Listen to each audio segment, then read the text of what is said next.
Então, hoje, aqui é o quinto encontro desse clube de leitura, essa atividade que faz parte da unidade de pesquisa, literatura e psicanálise do Gradiva Instituto de Psicanálise.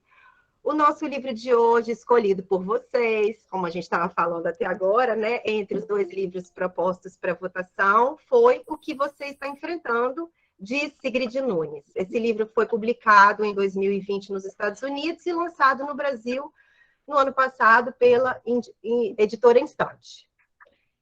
Como a gente sempre recebe novos participantes, eu acho que vale explicar um pouquinho, né, inclusive para os convidados, que esse espaço é aberto para todos os membros do Instituto, sem custo, e também para a comunidade, para quem gosta de literatura, para quem é psicanalista ou para quem tem interesse pela psicanálise. Ele tem como propósito ser uma janela entre nós, do Instituto, e as pessoas, e também outros saberes. Inclusive, nesse encontro aqui de hoje, a gente trouxe convidados com o propósito de fazer essa troca com outras áreas de conhecimento, né? De outras áreas de conhecimento com a psicanálise, e tudo isso com a inspiração, né? Inspirado pela literatura. Então, vocês já conhecem a dinâmica, que o espaço é livre, eu coordeno aqui, faço a curadoria, como a gente já conversa sobre isso. É só levantar a mãozinha e a gente vai dando a palavra só por uma questão de organização. E lembrando vocês que o link do formulário para a votação do próximo livro está disponível até meio-dia, e no final do nosso encontro a gente vai dar o resultado. E falando dos nossos convidados, né, hoje a gente, pela primeira vez, tem dois convidados. O doutor Ricardo Silva de Carvalho é médico, com atuação em cuidados de pacientes terminais e gestão do cuidado, além de terapeuta de orientação junguiana, está falando conosco de Salvador. O João Daniel Lima de Almeida é historiador e mestre em Relações Internacionais, é professor da PUC-Rio, e de História para candidatos ao curso de admissão à carreira diplomática desde 2002. Então, muito obrigada, Ricardo, João Daniel. A gente agradece muito que vocês tenham, né, se disponibilizado a compartilhar aí seus conhecimentos e a experiência, né, de vocês com a gente. Eu vou falar um pouquinho, gente, sobre a autora, o resumo do livro, né, como eu sempre faço aí, sobre o meu ponto de vista, né, esse resumo é sempre muito pessoal, e depois vou passar a palavra para o Ricardo falar um pouco conosco, ele vai falar um pouquinho, e o João Daniel vai falar um pouquinho, e depois a gente vai abrir para as pessoas conversarem, tá? A dinâmica vai ser um pouco diferente dessa vez, já que a gente tem dois convidados. Então, sobre a autora, né, a Sigrid Nunes é uma escritora americana, de Nova York, ela tem 71 anos, e seus romances já foram traduzidos para mais de 25 idiomas. Ela é vencedora do National Book Award por seu livro O Amigo, de 2018. Sigrid foi também amiga e pupila da escritora Susan Sontag. Nossa, que inveja, né? Nessa hora eu desejei, mas enfim, sobre quem ela publicou um elogiado livro de memórias em 2011. O que você está enfrentando, que a gente vai discutir hoje, é o seu mais novo romance. E aí eu vou falar um pouquinho, né, sobre como eu li esse livro para quem não teve oportunidade de ler ou leu há algum tempo. O livro conta a história da perda, da vida, da juventude, da beleza, do amor, da amizade. É um romance sobre como lidar com isso e sobre como cada um de nós encara a sua maneira. A morte está no livro todo, seja na figura de uma mulher solitária com seu gato, seja na figura de uma velhinha rabugenta, que aborrece todos à sua volta. E é nesse modo, como as coisas e as pessoas vão morrendo, que está a investigação da trama. Os acontecimentos parecem emergir nas páginas, são revelados pela nossa narradora ouvinte, aquela que escuta as histórias das pessoas para nos contar, mas vão ficando para trás nas páginas como que abandonados. Mas nós, leitores, não deixamos de rememorar essas histórias, mesmo depois que fechamos o livro e deixamos na cabeceira. Às vezes com saudade, às vezes com alívio. O pilar do livro é a amizade entre duas amigas e uma delas está morrendo. É essa morte próxima que arrasta todo o enredo, porque ela acaba levando à reflexão de todas as mortes, do que não podemos ter mais, do que já vivemos e não podemos repetir. É um romance rápido e tenso, com um pé o tempo todo na angústia do que fazer quando a morte se aproxima. Como a gente se despede de tudo, como vamos ser lembrados pelos outros, como a gente se sente por estar indo embora, os arrependimentos daquilo que foi feito ou deixou de ser feito na vida, o medo do que vem ou não vem pela frente e, como provocação, a frustração com o futuro que não podemos controlar. E tudo tem início na visita da nossa protagonista sem nome, a amiga doente de câncer, nomeada no livro somente como amiga. Personagem sem nome. Sigrid quer apenas nos lembrar que essa amiga pode ser uma amiga minha, que a vizinha pode ser, ou até já tenha sido, a minha vizinha aqui, e essa mulher narradora de meia-idade será um dia eu? Hospedada na cidade em que está o hospital, a protagonista narra o contato difícil com alguém querido que está se despedindo da vida.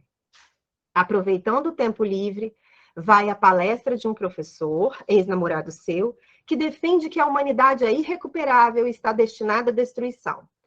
E narra até um momento inusitado. O gato da anfitriã da casa do Airbnb onde está hospedada, que entra à noite em seu quarto e lhe conta a história de sua vida. Em todos esses casos, a palavra fim domina. O romance trata, então, esse fim nas mais diversas situações. Na história de uma vizinha idosa que passa seu tempo de velhice a reclamar de tudo e de todos, e que, quando perde o filho, é levada embora para alívio da narradora. No tratamento que a literatura deu ao longo do tempo à vida e à morte, na desesperança que acompanha a perda do vigor da juventude, quando encaramos pela primeira vez a sério o fato de que vamos morrer, e nas escolhas que podemos fazer até lá. Essas escolhas são ainda mais dramáticas, diante da morte que evitamos olhar de frente e que de uma hora para outra se torna uma presença, como é o caso da amiga doente terminal, que resolve assumir o controle dos seus últimos dias e pede ajuda e companhia da protagonista.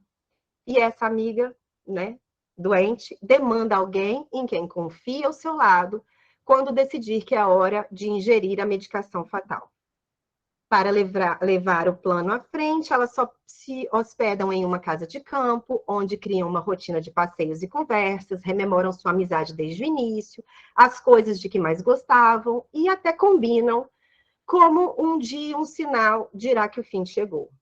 A autora acaba construindo um enredo enxuto, sem deixar de filosofar sobre o que é a vida e a esperança, mesmo e apesar da certeza do fim, e busca a reflexão sobre o que deixamos aqui ao partirmos.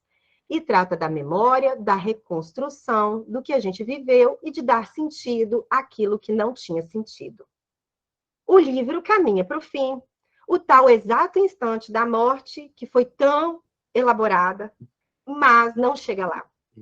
Freud diz em sua obra que o inconsciente não tem inscrição para a morte. A gente sabe que vai morrer, mas ninguém sabe o que é morrer. Assim faz a autora Sigrid também. Não nos entrega a morte no final do romance, ao contrário, nos entrega amor quando fala do apaixonamento entre essas duas mulheres. Encerra o romance com desejo e vida. E assim eu li o livro. E vamos passar a palavra, então, ao Dr. Ricardo. Bom dia a todos. Por favor, se retira o doutor, viu? E os demais. Bom, é uma prosa bem interessante o livro. E eu li, identificando a sensação que eu tive, foram de vários, a forma como ela constrói, de fragmentos, né? O vai e vem da tessitura do texto dela, permitindo que cada um faça uma alinhave esses fuxicos em uma coxa. Eu fiz a minha diante desse universo que ela apresenta tão humano para a gente. Bom, você, coincidentemente, Zoe, trouxe uma frase no final de Freud: inconsciente não tem inscrição para a morte. E eu começo com, apesar de aparentemente dado, o envelhecimento e a morte, o corpo são uma conquista. Apesar de serem algo posto, como se o corpo fosse meu, como se a morte fosse minha, como se o envelhecimento fosse meu, vivê-los é uma conquista, realmente. Né? Eu observo isso tanto na minha experiência pessoal, na experiência dos meus pacientes com terminais, como é difícil, na nossa experiência, sustentar a orfandade e o abandono, algo que nós evitamos e temos para isso uma consciência heróica que nos dá uma perspectiva de futuro e continuidade, ou pelo menos luta para isso. Né? Mas eu não estabeleci uma forma de começar, também meu pensamento é fragmentado, e eu vou construir a coxa aqui com vocês. E eu vou começar pelo fim. Tem um trechinho do livro que para mim é muito significativo, vários, né? Mas um que me é muito caro, que eu queria... É como ela, já no final, termina se aproximando da morte, né? A narradora. Desde o início parecia uma traição. Não me refiro à privacidade de minha amiga, mas à própria experiência. Não importa quanto eu tentasse, a linguagem nunca seria boa o suficiente. A realidade do que estava acontecendo nunca seria expressa com precisão.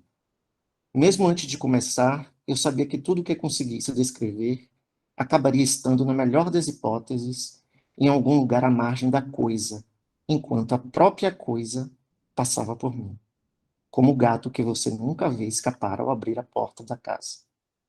Falamos levianamente sobre encontrar as palavras certas, porém, sobre as coisas mais importantes, nunca encontramos tais palavras. Anotamos as palavras como devem ser anotadas, uma após a outra, mas isso não é a vida. Isso não é a morte. Uma palavra após a outra, não. Isso não é certo. Por mais que tentemos expressar com palavras as coisas mais importantes, é sempre como dançar na ponta dos pés usando tamancos. Então, essa colocação dela, né,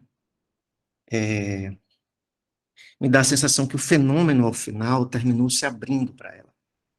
Quando ele já não tinha mais lado, em cima, embaixo, direito, esquerda, certo, errado, mas o inexorável já não era mais capaz, foi acolhido, né? E não era capaz de ser traduzido, compartilhado. O abandono se fez, a orfandade se fez, e o fenômeno se abre para ela. Mas eu começo pelo fim, porque falar deste tema, né, falar da morte, do envelhecimento, do corpo, de um livro que trata sobre isso, como isso atravessa a experiência singular de cada um, sempre me leva para esse lugar. Sempre me leva para um lugar onde a linguagem ela fica pobre, quase incompartilhável. E quase incompartilhável. Uma experiência realmente solitária. Mas, tentando fazer uma aproximação, e a coxa que eu fiz para mim, eu começaria por uma frase que para mim atravessou o livro inteiro. A escolha é sua. Né? Essa frase da filha dela, que tão marcadamente carregava a marca do abandono, tanto do pai, como para mim da própria mãe. Né? Uma mãe que não era capaz de me ensinar e que viveu a experiência de maternidade como irmã. Uma filha que, com essa marca de orfandade, realizou todos os ritos de assassinato e o próprio suicídio metafórico na sua vida. Eu acho que esse é o grande diálogo que atravessa, pelo menos foi o que ficou para mim. Um diálogo de um personagem não presente, mas continuamente presente, né? Como uma sombra velada que está sempre comigo, estabelecendo uma troca contínua, né? Um contraponto. Um contraponto. E como é difícil nessa frase perceber a sutileza do amor que há nela, né? A escolha é sua. A sutileza do amor que há numa experiência de orfandade. A sutileza de amor que existe numa experiência de abandono, de autoabandono. Né? De ter a si mesmo como caminho, meio e fim de algo. E como a nossa humanidade lida de uma forma difícil com isso. Aí eu trago Clarice para me ajudar, porque para conversar com vocês eu precisava trazer Clarice Lispector. E aí ela diz um lugar, que para mim dialoga com isso, no confronto de todos nós com essa frase, a escolha é sua, quando ela diz assim, na página 154 do livro A Paixão segundo GH. E eu que não sabia como consubstanciar a minha alma. Ela não é imaterial, ela é do mais delicado material de coisa. Ela é coisa, só não consigo consubstanciá-la em grossura visível. Meu amor, as coisas são muito delicadas. A gente pisa nelas com uma pata humana demais, com sentimentos demais. Me lembra até um pouco nas pontas dos pés com o tamanco. Né? A gente se desapegar de toda a adjetivação que a vida possui para substantivar a experiência, ressecá-la, secá-la, né? E substantivar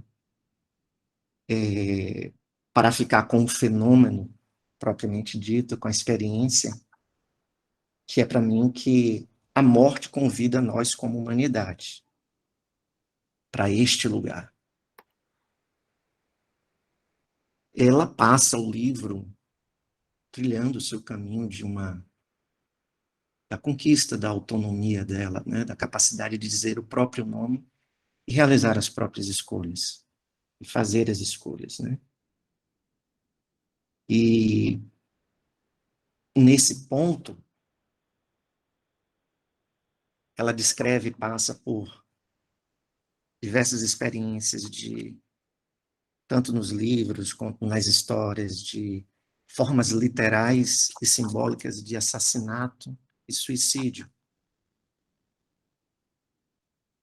Suicídio como uma demarcação de uma conquista de meu próprio espaço, de minha própria história. Mais do que o ato literal, muito mais do que o ato literal. De se apropriar do corpo, que é um rito do herói. Se apropriar do corpo. Né? O suicídio como o último ato do herói, quando literal, ou suicídio como morte do próprio herói, como a morte do herói. O livro me toca na perspectiva que materializa o suicídio como a grande metáfora que nos atravessa. Com a metáfora que está presente na frase da filha, a escolha é sua. A gente se aproximar da conquista desse espaço de corpo, em todas as suas dimensões, na expressão dele, na sua experiência individual e única, da morte e do envelhecimento e da morrência, a morte como morrência, não como evento posto dado em determinado janela, tempo e espaço, mas como um ato contínuo, ininterrupto. O suicídio como um gerúndio, não suicidando-se, suicidando-me. Um ato contínuo de suicídio a cada momento que eu escolho entre virar para a esquerda, virar para a direita, entre ser irmã de minha filha e não mãe de minha filha, entre não casar, não ter filhos. A cada escolha que vou fazendo, eu vou tecendo a história de meu suicídio. Mas a gente meio que vai tecendo alheio a isso, meio que alheio a isso. E se apropriar desse suicídio, eu acho que é a conquista dela. Ela conquista isso, a conquista de todos nós, se possível. Se apropriar desse suicídio biográfico, né? Se apropriar desse suicídio simbólico, né? Esse suicídio simbólico.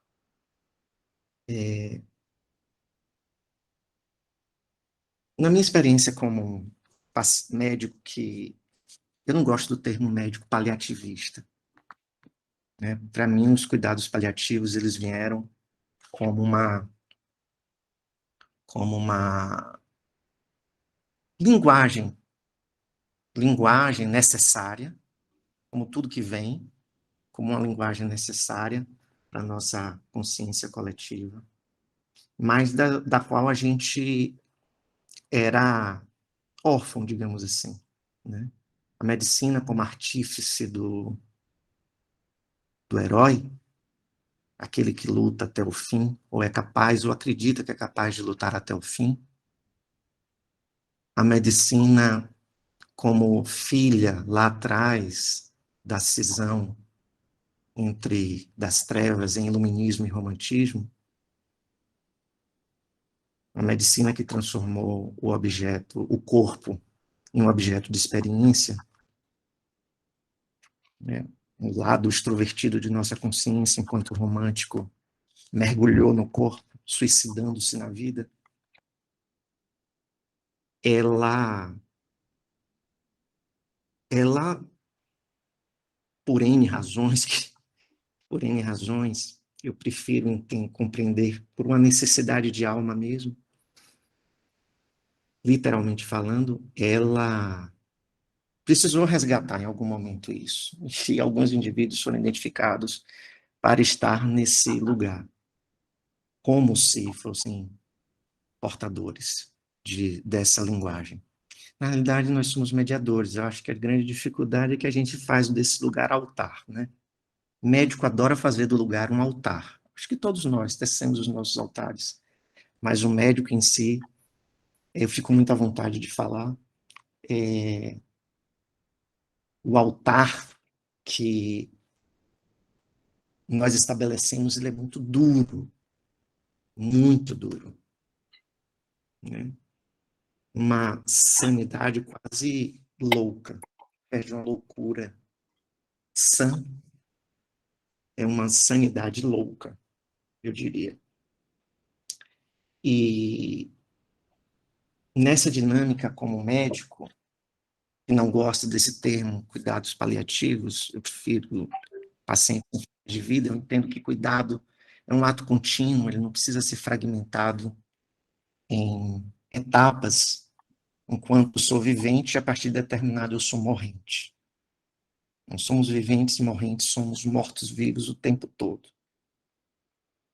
E eu não uso essa expressão, mas nessa vivência como indivíduo que acompanha outros indivíduos em processo de fim de vida, eu percebo assim que existem três forças muito presentes, né, que, via de regra, podem cooperar ou não com um desfecho, com um determinado desfecho, que é a morte se manifestar como fenômeno para o indivíduo, como experiência, para o indivíduo. As três forças usuais, a gente tem a família, o médico e tudo que vem com ele, o hospital, a medicina, a saúde, a ciência. aqui representado no médico, e o paciente. E o paciente. Dono de uma experiência, mas usurpado por si, por terceiros, pela vida, pela história, no início pela igreja, que era dona do corpo, depois pelo Estado, e hoje o corpo pertence a nós médicos e à família do paciente. A experiência pertence à família. E muitas vezes a gente vê uma relação que se estabelece de forma muito conivente, muito conveniente entre esses três. É melhor não olhar, é melhor não ficar de frente.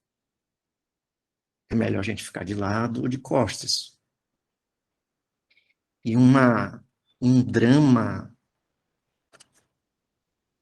cruel, eu diria, muitas vezes se estabelece. Um drama cruel. A minha perspectiva.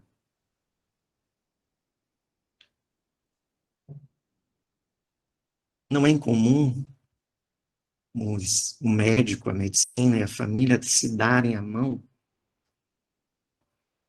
usurpando, digamos assim, apesar de eu não ser muito adepto à ideia, à imagem de vítima e algoz, né?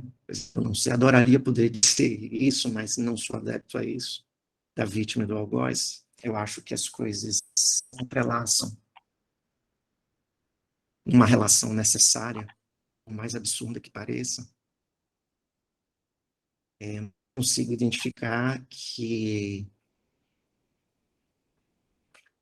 um médico e a família, eles muitas vezes se dão a mão, retirando o espaço do sujeito, como se fosse retirando o espaço do sujeito, né? Toda conquista dessa experiência, de alguma forma, tornar-se sujeito e objeto nesse momento, presentificar, né? Tornar-se sujeito e objeto, objeto de si mesmo. Mas é um lugar muito difícil porque não tem garantias, não há nenhuma certeza. Desse lugar só há dúvida e possibilidade. É um lugar desesperançoso, realmente. Não como uma coisa ruim. A esperança, nessa perspectiva aqui, ela sustenta a ficção do herói. A esperança é o elemento, eu diria, é a capa do herói, que no caso aqui é o jaleco do médico. Então ela sustenta talvez como preparação.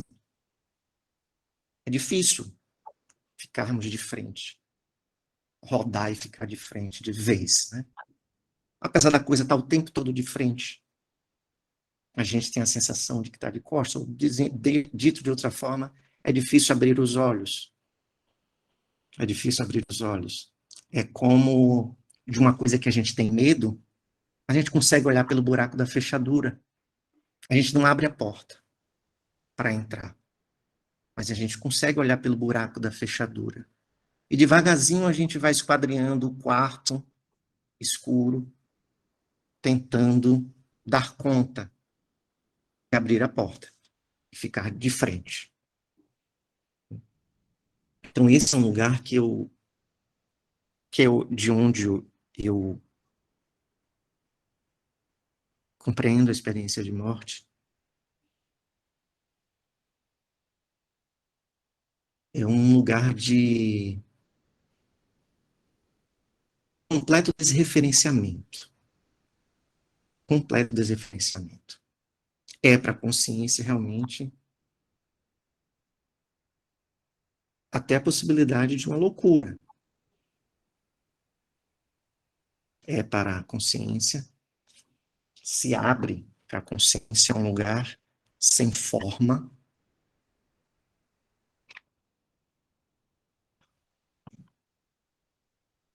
que nos aproxima de um dos medos mais básicos, que se iguala à morte, à loucura.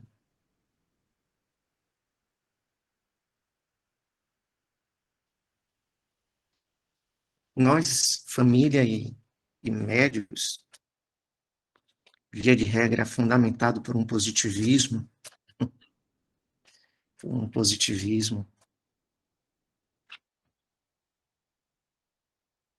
tenta impedir o indivíduo de abrir a porta.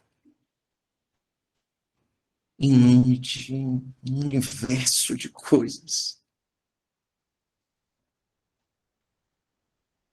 Acho que eu resumiria de medo mesmo.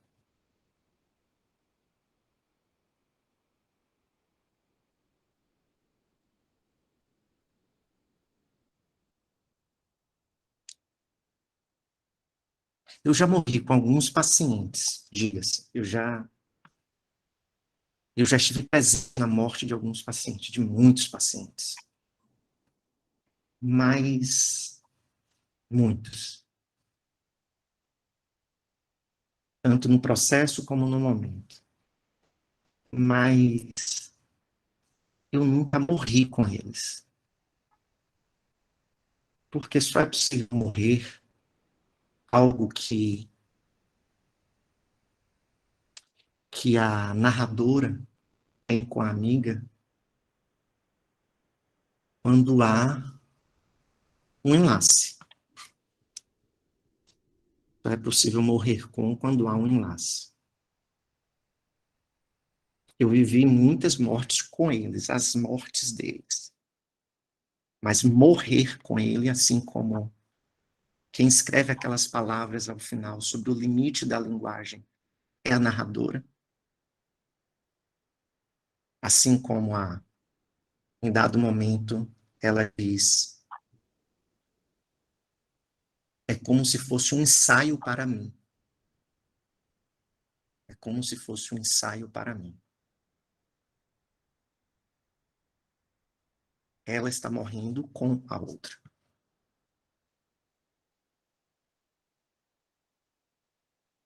Com a amiga amante.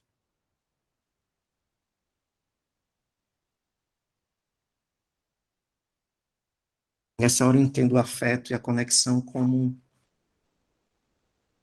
esta conexão irracional, não aquele afeto que a gente diz que gosta de alguém, mas esse absurdo de se ver enamorado por alguém como se fossem duas coisas que não pudessem estar juntas, a paixão e a morte, quando a morte pode ser a paixão e a paixão pode ser realmente a morte.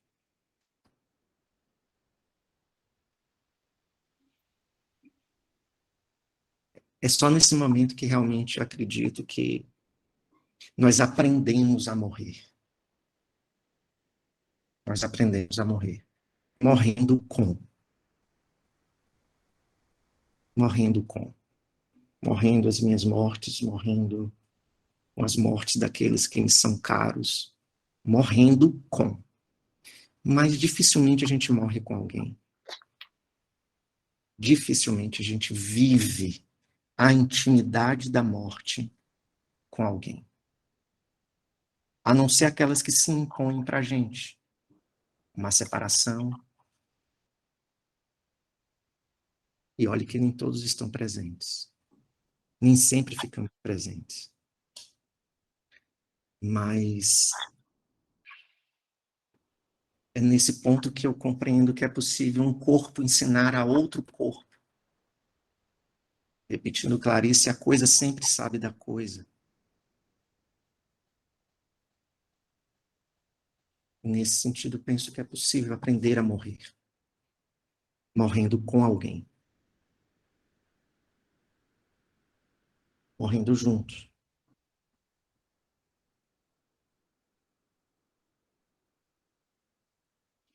Interessante que a gente vivia uma pandemia.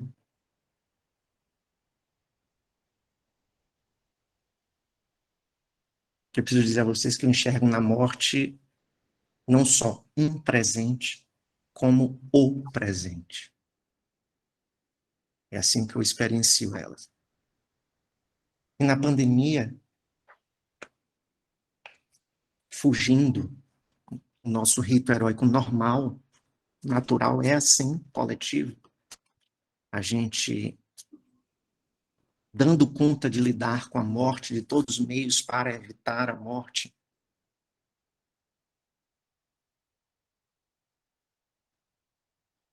Nós vivemos um rito de materialização da morte. Sozinhos, em casa, completamente desreferenciado de caminhos pré-estabelecidos, todos os caminhos que a nossa consciência heróica foram por água abaixo ou, no mínimo, questionados. Mas os castelos, eles se desmoronaram. Todos se desmoronaram. E sozinhos,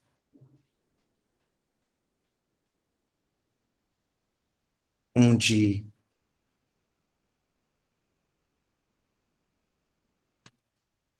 cabia em mim, e cabia em mim, e a mais ninguém,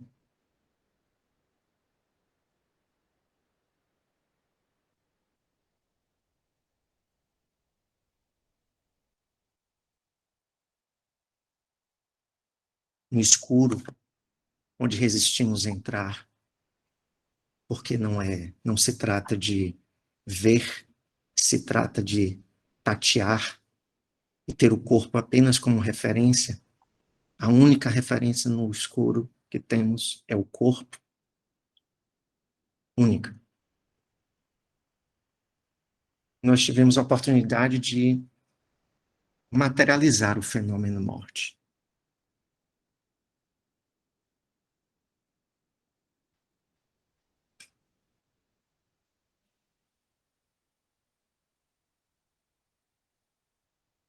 Bom, eu queria finalizar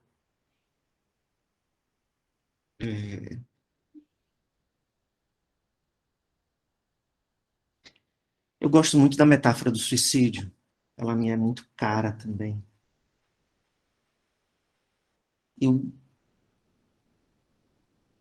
me pergunto se a conquista do suicídio é o último bastião do herói, do suicídio literal. O suicídio como o último ato do herói, ou o suicídio como morte do herói. Ela, no final do livro, durante o livro, ela suicida-se. Ela vive o rito suicida. Na hora que ela escolhe e que ela acolhe o comprimido, ela não precisava mais dele literalmente. Talvez por isso eles digam que a maioria dos pacientes que vivem isso, que escolhem ter os comprimidos, não vive um rito propriamente suicida, que ele atribui a falta de coragem, que ela no texto atribui a falta de coragem. Eu não sei se é falta de coragem ou se o suicídio já se materializou. A desistência, ela se materializou. E, para fechar,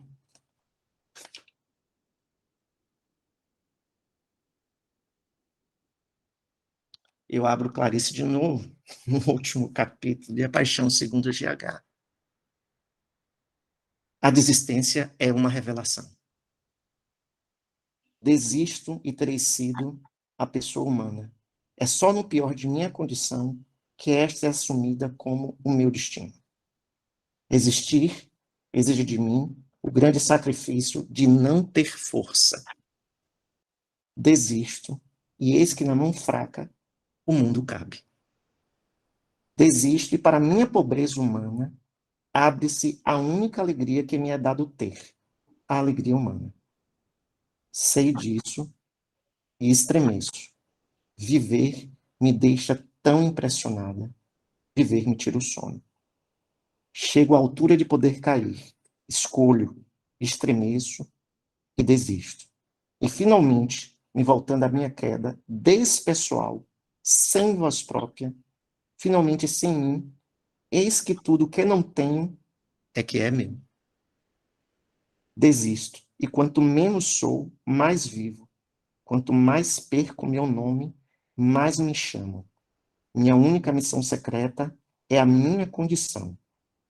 Desisto E quanto mais ignoro a senha, mais cumpro o segredo.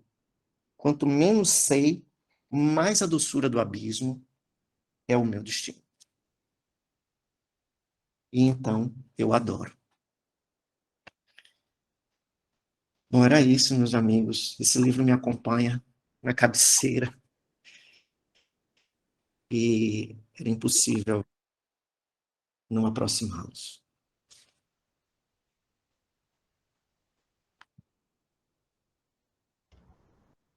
O que dizer agora, Ricardo, depois disso, né? Mas a Maria Conceição levantou a mão. Eu vou passar para ela e depois o João Daniel. Você concluiu, Ricardo? Sim. Ok. E aí depois eu passo a palavra para o João Daniel. Por favor. Bom, eu quero dar os parabéns aí ao meu conterrâneo, né, aqui de Salvador. Pelo que eu entendi, ele é daqui de Salvador, né? Isso.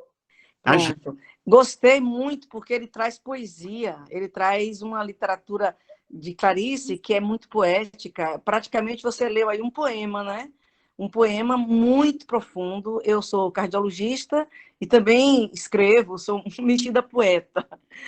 Eu queria voltar, deixando os parabéns pelo que você fez, mas tem uma coisa no livro que me deixou intrigada. Eu acho que talvez vocês, os amigos aí do grupo, possam me dizer. Eu venho lendo o livro, tanto que eu reli novamente. Ela vai com a amiga, se hospedam num lugar, e existe um projeto, existe um objetivo. O objetivo é que a amiga vai suicidar-se com aqueles comprimidos maravilhosos lá. Tudo bem. Nesse interim, a mulher que está falando, né, ela conta histórias, inclusive, de uma mulher que vive mal com o marido, já vive em quartos separados. Quando essa mulher descobre que tem um câncer, o marido fica feliz e acompanha ela às sessões e tudo mais. E aquilo causou a mim também uma indignação, tipo assim, poxa, ele podia esconder um pouco a felicidade dele e tal. Ela vai contando essa história. De repente, num capítulo seguinte, eu não sei se o meu livro está errado, já aparece o diálogo do dono, do proprietário da casa, dizendo assim: não é a pior coisa inundar uma casa. Portanto, naquela hora ali, ela desistiu do processo dela lá e volta e vai com a amiga já de carro na desistência. Eu queria saber o que fez ela desistir. O que foi que deixou ela viver tanto tempo que ela termina suicidando-se, ela vai se jogar lá de um andar qualquer. Mas, assim, aquele projeto foi abortado ali e eu que estava acompanhando atentamente as filigranas de todo o processo, não entendi. Vocês entenderam por que ela desiste? O que aconteceu ali? Quer responder, João Daniel? Aí você já embarca? Pode ser, Sizue. Eu tive a impressão, Conceição, não tenho certeza se eu tive uma leitura correta, mas eu tive a impressão de que ela não desistiu do intuito, mas ela não tem mais condições de fazer isso numa casa que está inundada. Mas é que ela passa por essa informação muito rápido, né? Que ela deixou a pia ligada e o negócio vazou e deu um problema e a casa inundou. E aí, por causa disso, ela não explica exatamente o processo, mas ela já tem que ligar para o seguro, para o proprietário, e o proprietário tem uma visão estoica sobre isso. E aí ela é obrigada a dar continuidade ao projeto dela de suicídio em outro lugar, que é o próprio apartamento dela. E a amiga continua no mesmo processo, agora em circunstâncias um pouco piores, porque ela vira também uma espécie de assistente, de ter que fazer compras, de ter que fazer todo o resto, mas não mais na casa alugada e agora no próprio apartamento da amiga que vai se suicidar. Pelo menos foi isso que eu entendi. Agora, se eu entendi errado, me corrijam. Eu acho que eles mudaram rapidamente a narrativa. Você entendeu, eu também fiquei para entender, e agora complementou meu entendimento, mas eu, assim, como pretendente a escrever, né, que eu não sei se é um livro agora, há poucos dias, eu achei interessante como ali muda de repente. Ela vem contando a história de alguém, depois ela diz assim, já o proprietário falando com ela, não fica claro em momento algum que alguém deixou uma pia aberta e inundou, porque ela chega e encontra a amiga molhada, é outra coisa. Você como leitor, ela te dá o direito de entrar na história. Eu gosto disso também, eu gosto desse artifício. O leitor vai lá e participa e também escreve um pouco a história. Talvez seja isso. Te agradeço, você me elucidou um pouco isso aí. Não tenho certeza se a minha leitura é a correta, mas foi um pouco o que eu entendi, mas talvez seja o meu cérebro preenchendo as lacunas que ela deixou propositalmente. Ela não é realmente uma narradora linear. Mas é uma ideia que me deu vontade de reler. Aí eu fui lá reler, cheguei naquela parte, inclusive, e reli a história da mulher com a dificuldade com o marido, que é uma coisa terrível. Antes disso, a autora fala algo da linguagem que, para os estudantes aqui de Lacan, eu sou uma simpatizante do grupo de Lacan. Não sou psicanalista, mas participo dos grupos e adoro as discussões. Ela fala algo da linguagem, como a linguagem constitui o ser. Eu achei aquilo riquíssimo também. O livro, aliás, o livro é maravilhoso. Eu já estou comprando um para dar de presente, porque é bom você dar um livro que você assina embaixo, tá? Que você acha fantástico. Eu vou dar esse livro de presente. Assim como a Casa do Pai, eu já dei de presente. Eu fico feliz. A gente está fazendo uma curadoria dos presentes. Bom, para o final do ano a gente dá livros bons, né? Então, João Daniel, agora vamos ouvir você e depois a gente abre geral aí. Em primeiro lugar, queria te agradecer os 2 presentes que você me deu. O primeiro foi o livro que você mandou para minha casa, que eu tentei encontrar e não encontrei. E o segundo, a oportunidade extraordinária, esse certamente o maior de todos os presentes, de participar aqui desse grupo. Queria agradecer a Márcia, que fez essa indicação temerária, né, para que eu falasse aqui nesse grupo aqui tão qualificado. E queria agradecer a vocês que estão aqui no sábado de manhã, me ouvindo aqui nessas poucas palavras que eu tenho. Dá para ver que é uma audiência qualificadíssima, extraordinária, um privilégio. Fico até um pouco inseguro de estar falando até para vocês. Já vejo pelo professor Chico Moura aqui, que durante mais de 2 décadas compartilhou comigo centenas de alunos na preparação. Centenas de alunos, é verdade. Ele que começou a fazer essa preparação para o Itamaraty provavelmente muito antes de mim, então ter o professor Chico Moura me assistindo aqui é também uma honra muito grande, é como se fosse um decano, né, da minha profissão, me assistindo, e todos vocês que tenho certeza absoluta que espero poder contribuir um pouquinho. Vou começar fazendo aqui uma leitura literária do texto, um comentário literário do texto. E, claro, né, a apresentação sensacional do Dr. Ricardo. Ricardo, realmente concordo com a Conceição, uma poesia viva esse seu comentário. Eu confesso que, ouvindo você falar com a sua tranquilidade, com a sua calma, com a sua postura zen, me deu 2 desejos. Né? O primeiro desejo de que eu tivesse falado antes de você, porque eu tenho, obviamente, um jeito muito mais acelerado do que o seu, e você certamente teria encaminhado as coisas de maneira mais tranquila e tal, depois da minha aceleração. E o segundo é que, quando eu estiver à beira da morte, você cuide de mim, porque certamente você é a pessoa perfeita para isso.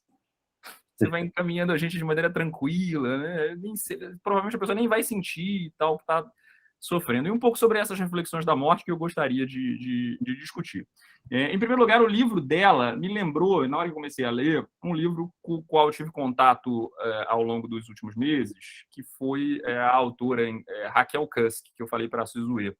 Muitos de vocês talvez tenham conhecido a trilogia da Raquel Kusk, né? E eu não sei se vocês vão concordar comigo que esse estilo de narrativa não linear, pontuada por várias micronarrativas, é muito parecido com o estilo da Raquel Kusk, tanto na trilogia quanto no livro novo, A Segunda Casa, que ela acabou de lançar. Eu sou absolutamente fascinado pela Raquel Kusk, eu até gosto um pouco mais da Raquel Kusk, mas esse livro tem uma vantagem de que ele tem uma narrativa, e a Raquel Kusk não tem narrativa nenhuma, né? Ela simplesmente usa uma desculpa, ela está indo dar uma palestra na Grécia, e aí são várias micronarrativas que muitas vezes tratam de assuntos pueris, mas quase sempre envolvem reflexões filosóficas profundas a respeito da família e da morte. Também na Raquel Kusk. Muito mais família e conflitos familiares que aparecem aqui também na relação da pessoa que está em estado terminal, da amiga com a filha, e do caso que chocou... esse aí é o novo, né? O Segunda Casa, que acabou de ser lançado. Exato. E ainda tem a trilogia, né? Do Mérito, Fudos, que são os outros. Eu gosto muito, muito da Raquel Kusk, muito. E esse estilo que é extraordinariamente agradável. Tem algumas cenas, algumas passagens que são muito ricas, né? Muito ricas. Aquela que mais surpreende é quando o gato começa a falar e contar a sua própria história. Exatamente. É sensacional isso, né? Mas tem outras passagens que causam raiva, né? Que é o marido que está feliz porque a esposa vai morrer e não consegue disfarçar, e uma certa condescendência da esposa de que fala, eu gosto dele por isso, porque ele é autêntico, não é autônomo, mas eu acho que no lugar dele eu seria diferente. E aí a gente fica meio desconcertado em relação a isso. E também muito desconcertado na relação contra-intuitiva entre a mãe e a filha, não é? Que é explicada depois por uma certa orfandade que o Ricardo bem mencionou, e ela vivia, né, esse sentido, em certo sentido, um suicídio metafórico. Outras reflexões que eu acho muito ricas no livro, e fica muito difícil fazer qualquer reflexão depois que a Sizue fez o resumo, porque a Sizue é certamente uma crítica literária excelente, ela pegou todos os pontos principais, são as metáforas ou micrometáforas que ela estabelece nos capítulos para falar de vida e morte. Então, assim que ela chega no Airbnb, o gato da proprietária do Airbnb morreu. E a amiga dela está morrendo e ela acabou de comunicar que ela está indo visitar a amiga porque está numa situação terminal. Mas aí ela vê que a amiga está melhorando e a amiga vai para casa. E aí, quando a amiga foi para casa, 4 ou 5 capítulos depois, a mesma proprietária do Airbnb tem um gato novo, que é o gato que vai conversar com ela daqui a pouco. Então, o gato novo, que é um gato que, inclusive, foi resgatado da morte, um gato que sobreviveu da vida, é a metáfora da amiga. Né? Então, a amiga está morrendo, um gato morreu. 4 capítulos depois, a amiga não está morrendo mais, a amiga se recuperou, está bem e tal. O gato é um gato novo que saiu, que escapou da morte. E que fala sobre isso. Então, ela faz essas pontuações metafóricas. Obviamente, ela faz sempre essas pontuações metafóricas com uma metalinguagem de curadoria literária. Né? Em certo sentido, acho que a Sizue também gostou desse livro, porque a narradora também é uma curadora literária, né? Como você. Ela faz curadoria literária a cada capítulo. Então, tem um capítulo que ela cita o Jorge Simenon, inclusive ela conta a história do Jorge Simenon, né, do livro todo, e no outro é da Patricia Highsmith, e no outro é do George Foster Wallace, e no outro do Kafka. Então, a ideia da metáfora da morte, em termos de curadoria literária, é muito interessante, muito rica, porque é um livro que te indica dezenas de outros livros, alguns dos quais eu tinha lido, e outros com os quais eu fiquei, obviamente, com muita vontade de ler. Eu fiquei com vontade de ver o filme austríaco, né, Jesus do Vasto, que eu não conheço, nunca ouvi falar, nunca tinha ouvido falar. Falei, cara, preciso ver esse filme agora.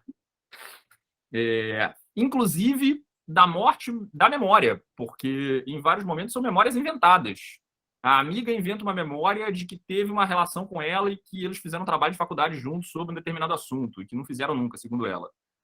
A outra, ela fala, cara, a primeira vez que a gente se encontrou 30 anos atrás, você estava falando do George Foster Wallace. Ela, não, nunca li esse livro, não leio o livro grande. Enquanto que na memória da própria amiga, ela só lia livros grandes, porque ela economizava dinheiro comprando livros grandes, porque conseguia ler mais páginas. E, de fato, eu tentei ler o George Foster Wallace, A Graça Infinita, e não consegui, nunca fui capaz. Você conseguiu, Chico? Não consegui também, parei. Ganhei do meu filho, cara, e eu parei. Muito obrigado, você está me libertando agora. É verdade. E Kafka, e peças de cinema, e peças de teatro. Então, é uma, como o Ricardo usou a palavra excelente, uma tessitura que é, ao mesmo tempo, literária e metafórica, porque ela está contando a história em vários patamares, né? Em várias passagens. Numa passagem onírica, numa passagem da memória, numa passagem da fantasia, numa passagem filosófica, e, inclusive, eventualmente, até numa passagem zoológica, né? Que é o animal fazendo referências em vários momentos à questão da morte. E ela retoma essa tessitura, né? Ela puxa o ponto de novo, quando ela retoma quase que um mantra literário do texto, que é a cena mais triste que já foi escrita, a cena mais triste que já foi filmada, a cena mais triste que já foi contada, quase que obrigando você a sentir tristeza e aquelas tristezas sucessivas, que nesse sentido eu acho que a Raquel Kusk é mais sofisticada, porque ela faz isso sem necessariamente te reafirmar, ela não precisa, né? Ela não precisa narrar a narrativa, né? Fazer o comentário sobre a narrativa, ela simplesmente conta e deixa você livre para interpretar do jeito que você quiser. Ficam, então, aí 2 recomendações literárias que eu gostaria de fazer para quem gosta do tema da morte na literatura. Para mim, é um tema muito, muito sensível. A Márcia era minha terapeuta, né? Durante 13 anos, né? Ela era a pessoa que me acompanhava em minhas insanidades e minhas loucuras. E eu fico absolutamente surpreso que ela queira ainda ter algum contato comigo, que seja depois de 13 anos, que tenha me indicado para falar aqui. Mas, quando minha mãe estava numa situação terminal, eu fui pegar o livro do Drauzio Varela para ler, o Por um Fio, em que ele conta várias narrativas de fim de vida, também numa pegada de que são pequenas narrativas do que as pessoas falam para ele, falavam enquanto médico, quando ele estava à beira da morte. E nesse mês, na Piauí, a Úrsula me deu a dica a Piauí desse mês, de uma reportagem sobre uma moça que trabalhou no hospital da Unicamp e está escolhendo fazer o seu testamento vital, que era uma coisa que eu nem sabia que existia.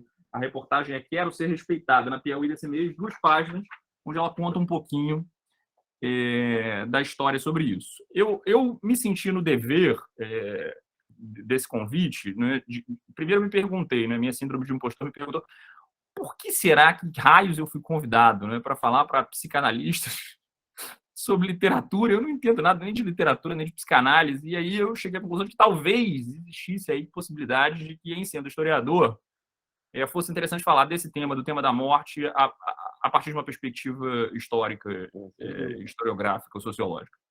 E aí, se vocês me permitem, eu preparei uma microapresentação sobre esse tema, né, que eu vou compartilhar aqui com vocês, para cumprir o meu dever comigo mesmo, né, de contribuir minimamente de acordo com a minha formação para essa discussão aqui, levando em consideração que esse livro ele discute, e ele é muito facilmente reconhecível por nós ocidentais do início do século XXI, né, do início da terceira década do século XXI, como uma maneira de encarar a morte que seria semelhante à que nós mesmos encaramos. Obviamente, variadas as diferenças individuais, né, de cada um de nós, né, psicológicas ou de personalidade, essa é uma forma ocidental tradicional de ver a morte, que envolve sofrimento, que envolve culpa, que envolve vergonha, que envolve uma tentativa de o que eu deixei de fazer, o que falta, de dar conta da completude da vida, em suma, de buscar um sentido para a própria existência, ao final, que é muito, muito diferente da forma como a morte foi encarada, do ponto de vista histórico,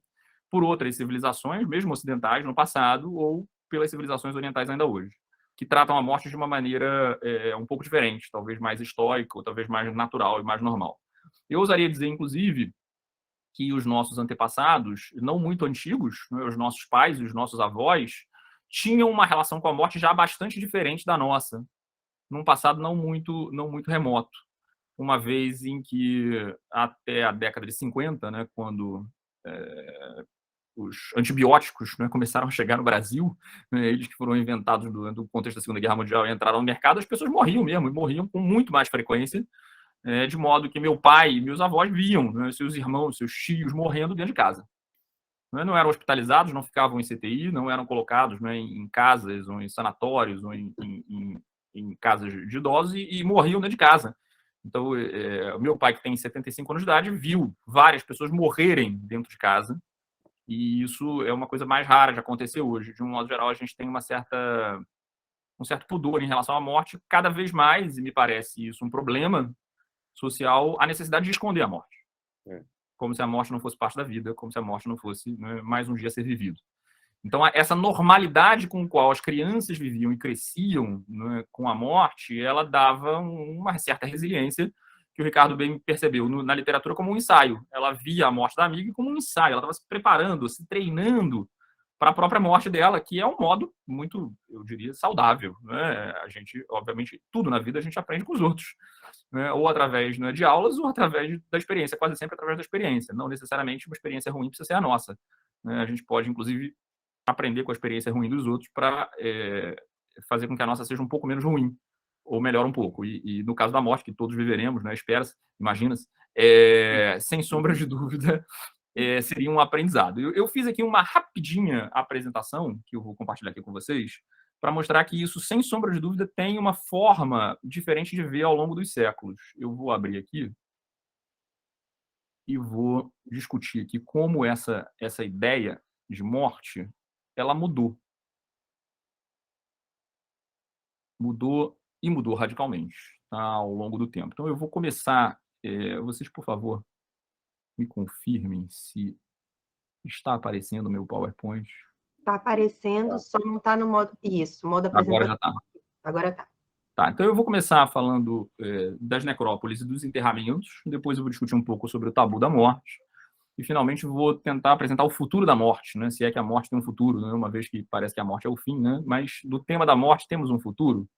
Começar discutindo a questão do enterramento. O enterramento, ele também mudou, né, ao longo do tempo, né? Olha só como é que se enterravam as pessoas, hoje em dia é muito raro, né? Alguém sabe de quem é esse túmulo? Alguém reconhece? Já viu isso antes? Tem dicas aí nos vitrais. Esse é um túmulo que está em Petrópolis, né, na Catedral de São Pedro, de Dom Pedro II. Dom Pedro II está enterrado aí. Do lado, nós temos esse aqui, né, que está no Mosteiro dos Jerônimos, lá em... exatamente, né, em Lisboa. É o túmulo de Luís Vaz de Camões, no Mosteiro dos Jerônimos. Então, olha só que maneira monumental de se enterrar. Se pensarmos nas pirâmides do Egito, né, os faraós eram enterrados de maneira ainda mais monumental, né, com pirâmides imensas, que demoravam décadas e que estão aí há 40 séculos. Há 40 séculos. No passado brasileiro, as pessoas eram enterradas dentro da igreja. Quem já visitou igrejas antigas vê os nomes, né, no fundo, isso vale para as igrejas europeias também, mas mesmo no Brasil, se enterrava embaixo das igrejas, até que isso foi proibido por lei na década de 1850. Quando isso foi proibido por lei, né, na década de 1850, primeiro, algumas províncias começaram a proibir. Na Bahia você tem a proibição anterior, e depois você proíbe nacionalmente o enterramento dentro de domicílios e dentro de igrejas por razões sanitárias. Com o advento da ciência médica, enterrar dentro de igrejas, dentro das casas, era considerado uma coisa que poderia provocar doenças, né? Sobretudo as doenças dos mortos. E isso vai, pela primeira vez, começando a afastar o morto, que até então convivia fisicamente dentro da sua casa, ou no seu quintal, ou no seu jardim, ou dentro da igreja, que você frequentava toda semana, no mínimo. E essa lei, ela provocou rebeliões no país.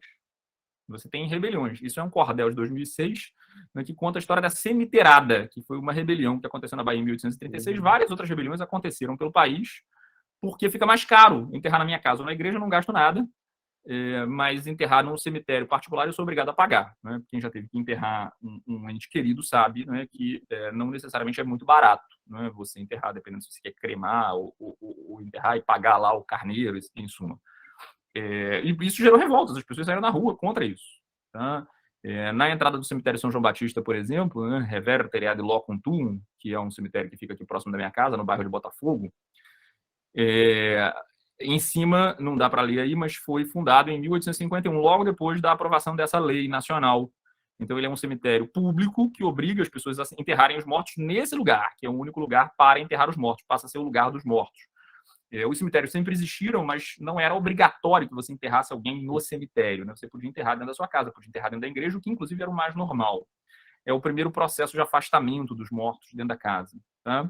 Isso é uma vista, né, do Google Street View, e com frequência eu falo para os meus alunos, né, que a gente podia ter aulas dentro do cemitério São João Batista, que ao invés de ficar falando sobre os personagens históricos, a gente ia encontrá-los visivelmente. E quase sempre essa minha sugestão ela é recebida pelos meus alunos como uma sugestão muito mórbida, muito louca, muito alucinada, né, que entra na conta das minhas idiosincrasias e loucuras de professor.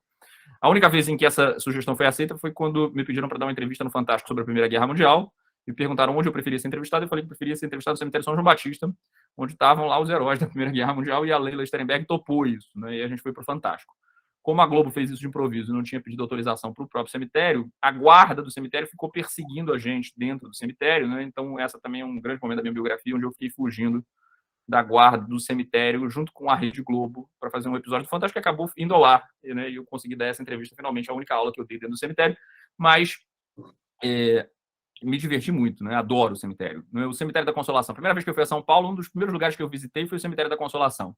Eu queria ver, em particular, esse túmulo aqui, que é o Le Tombeau. Essa é a primeira escultura modernista do Brasil, do Vitor Brecheret, que está no túmulo da Olívia Penteado, né, um dos grandes ícones do modernismo aí.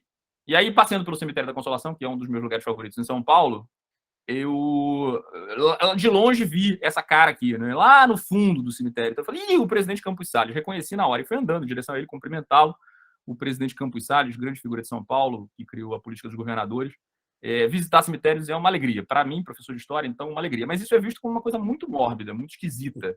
Né? E isso tem uma razão histórica. Não é o mesmo para todos os países. O Père Lachaise e a Recoleta são lugares onde você visita com frequência, né? Mas vai ter, inclusive, uma série agora no Stars mais sobre o corpo de Evita, que foi sequestrado depois de morto. É uma das histórias de morto mais divertida que tem. que era sempre a minha aula favorita para falar de como a Evita viveu muito mais aventuras depois de morta do que quando era viva, né? Porque depois de morta, o corpo dela roda o mundo inteiro, ela tem casos amorosos, ela vive e vai virar uma série isso, né, no Star Wars. Foi a série que eu esperei por mais de 20 anos. Sempre contei a história da Evita e, obviamente, quando fui a Buenos Aires, fui visitar também o corpo da Evita. Muita gente vai, né? É um grande ponto turístico, né? Um corpo que foi recuperado depois de quase 20 anos perdido. Mas a verdade é que a percepção histórica sobre o tema da morte é que gradativamente vai havendo uma certa vergonha. É como se morrer fosse uma culpa do morto. É como se morrer fosse uma coisa que você devesse ocultar, ou que você devesse esconder. Nas descrições, por exemplo, sobre a morte do grande escritor brasileiro Machado de Assis, ele ficou morrendo uns 2 ou 3 dias e toda a grande sociedade brasileira foi lá encontrar o Machado de Assis. Aliás, lá não, aqui, né? Porque eu moro no bairro das Laranjeiras, no Cosme Velho, então o Machado era meu vizinho. Então, subindo aqui a rua, né, as pessoas vieram, né? Inclusive, o Barão do Rio Branco pagou um mico enorme, porque o Machado de Assis segurou a mão dele e agradeceu. O Machado de Assis estava morrendo. Aí, quando o Barão entrou, que era uma pessoa muito importante, o Machado de Assis fez um esforço enorme para sentar e conversar com ele. E na hora que ele encosta o Barão tinha um medo extraordinário da morte, solta a mão dele, né, puxa a mão dele, sai e vai lavar a mão imediatamente, sai correndo do negócio, porque ele estava com medo da morte. O Barão, um homem à frente do seu tempo, já previa o que viveríamos depois. Pessoas que têm vergonha, que têm medo, que sofrem com a morte, que só de falar desse assunto já se sentem desconfortáveis e incomodadas. E eu vejo isso na minha família, e eu vejo isso entre os meus alunos, né? É um tema que eu gosto muito de tratar, como vocês perceberam, mas que, não, em geral, não recebe uma escuta muito agradável, muito solidária, né? Fica falando de morte, de morbidez, de suicídio, que horror. Ela está se suicidando de maneira literária, mas o suicídio sempre foi uma coisa absolutamente natural. Entre os romanos, por exemplo, era um direito, né? Inclusive, você contratava escravos para te suicidar, porque o escravo não era considerado uma pessoa. Então, se o escravo, por ordem sua, enfia uma faca no seu peito, isso é considerado suicídio, não assassinato. Né? Era bem comum, bem frequente, né? Você pedir para os escravos fazerem isso. Os imperadores romanos faziam isso. Isso era uma coisa absolutamente normal, não era só uma pena. Isso era a maneira de você tratar a desonra ou a doença. Isso ainda vale, por exemplo, para sociedades orientais, como, por exemplo, o Japão, onde escândalos de corrupção acabam sendo resolvidos com o suicídio do corrupto que foi descoberto. Aliás, uma lição, né, para nós. Uhum. Essa é uma passagem do livro do Roberto da Mata, A Casa e a Rua, onde ele resume de maneira muito melhor do que eu seria capaz esse tema que eu estou tratando. De fato, não deixa de ser significativo o fato de, nas sociedades individualistas, as práticas serem de destruir o morto, dele não devendo ficar nem mesmo uma memória. Pois aqui, pensar sistematicamente no morto e falar constantemente dele trai uma atitude classificada como patológica. O mesmo, porém, não é verdadeiro no que diz respeito à própria morte, que é, de fato, a musa, o tema crítico dos livros, cursos, palestras e seminários. Falar abertamente da morte define uma atitude moderna, destemida diante da vida. Algo que denuncia um questionamento científico, que é esse personagem que eu estou tentando construir para mim mesmo. Né? Uma postura tranquila, resignada, face a um momento que um dia se espera será decifrado como tudo mais pela ciência. Discursar sobre os mortos, porém, revela o exato oposto, sendo algo sentimental e mórbido, algo revelador de uma atitude psicologicamente débil, como se o indivíduo que assim precedesse estivesse, de fato, se recusando a seguir em frente. Para o futuro, que implica novas fronteiras e relações sociais. Esquecer o morto é positivo. Lembrar o morto é assumir uma espécie de sociabilidade patológica, como eu muitas vezes já percebi. Na sociedade moderna, não há luto, nem qualquer tipo de contato com os mortos, que necessariamente evocam o passado. De fato, esse contato é extraordinariamente complicado nos sistemas individualistas modernos, permeados pela técnica e pela razão prática, e marcados pelo, como mostrou José Carlos Rodrigues, que é um antropólogo especialista nesse tema, né, na morte, falando principalmente desse tema, pela ideologia do progresso do consumo. José Carlos Rodrigues foi meu professor, né? Ele dava aula de antropologia na Faculdade de História. Excelente professor.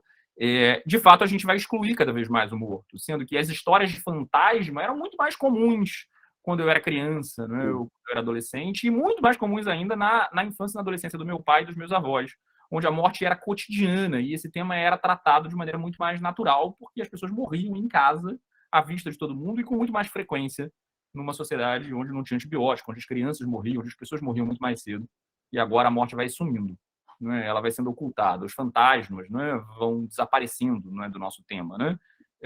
As crianças não brincam mais do jogo do copo que anda, né? E várias vezes, quando eu era criança, né, ia conversar com os mortos, né, 30 anos atrás, né, 35 anos atrás, na minha adolescência, era uma coisa normal, absolutamente normal, no meu prédio, no Meia, e hoje em dia eu tenho certeza absoluta que minhas filhas não vão tratar desse assunto. Os mortos viviam na casa das pessoas. Existia uma cultura, e ainda existe hoje no México, em alguns países, de fazerem máscaras funerárias que viravam esculturas, de tirarem fotografias dos mortos, e essas fotografias entravam na lista de álbuns de fotografia. Então você vê fotografia de morto no século XIX e no início do século XX, ou então de pintar essas pessoas que têm cara de morto e que ficam te acompanhando por toda a eternidade. Então, em algumas casas velhas, em alguns lugares, como, por exemplo, na casa da minha avó, eu ainda vejo, não é, o meu avô que morreu e o pai dele que estão lá com essa mesma cara. Parece que é mais comum no Nordeste. Eu não estou conseguindo ver a cara de vocês, infelizmente, porque o PowerPoint tapa todo mundo. Mas eu tenho certeza absoluta que dos 30 deve ter pelo menos umas 7, 8 pessoas balançando a cabeça. Já vi, é isso mesmo, tem razão. Minha avó todo dia está lá. Durante a pandemia, viralizou essa história aí da cultura de Gana, que é a tribo dos Akan, que faz uma festa quando a pessoa morre, né? E a musiquinha viralizou justamente por causa da nossa perspectiva individualista, do quanto isso é bizarro. E aí virou um meme, né? Sempre que você fazia alguma coisa muito arriscada, eu pudesse ter o risco de morrer, ou você andava de máscara, botavam uma musiquinha que, inclusive, minhas filhas, depois de tanto ouvir no TikTok, ficam cantando para mim. Não é que é uma música que hoje simboliza e significa morte. Vocês já devem ter ouvido, né? Que é o grupo dos Akan, lá em Gana, né, que celebram a morte com festa. Eles são contratados, né, e ficaram famosos no mundo inteiro para dançar. Mas isso não é uma coisa tão longe da nossa realidade, né? No Nordeste brasileiro, 60, 70 anos atrás, existia a figura da carpideira, que era contratada para chorar nos túmulos e nos enterramentos, e eventualmente para contar a história do morto, né, ou para celebrar, ou para fazer festas. Então, nem sempre a morte foi uma coisa mórbida, triste, de chorar ou de viver disso com sofrimento, né? Mesmo na nossa cultura, há algum tempo atrás, era também um lugar de festa, um lugar de bebida. Beber o morto é uma expressão que a gente ainda usa hoje. Vamos beber o morto. Nessa sociedade aí, né, da Indonésia, né, eles não enterram os mortos imediatamente. Eles consideram que o morto para estar morto já tem que ter passado uns 3 ou 4 anos. Né? Mostra aí o caso do Paulo Cirinda, que já está morto há 3 anos. Né? Meus olhos estão fixados na cama. Paulo Cirinda está completamente imóvel. É difícil ver seus olhos por trás dos óculos empoeirados. A pele dele tem um aspecto áspero e cinzento, perfurado por inúmeros buracos, como se tivesse sido comido por insetos. O resto do corpo está coberto por várias camadas de roupa.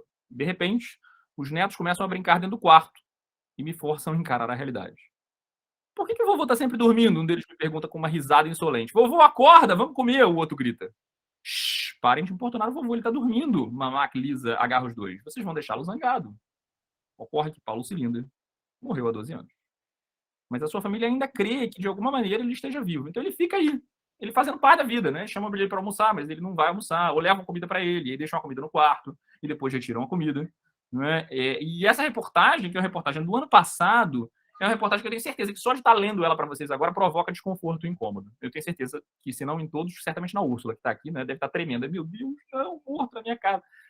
Mas para essa cultura é uma coisa normal. Né? Depois de 7, 8 anos, eles tiram de casa e levam para lugares, e mesmo assim continuam visitando anualmente no aniversário, nesse lugar que é o lugar do cemitério dos mortos. Ou seja, o nível de presença do morto na cultura é tão forte, tão significativo, que é óbvio que o luto vai acontecendo de maneira muito natural. Né?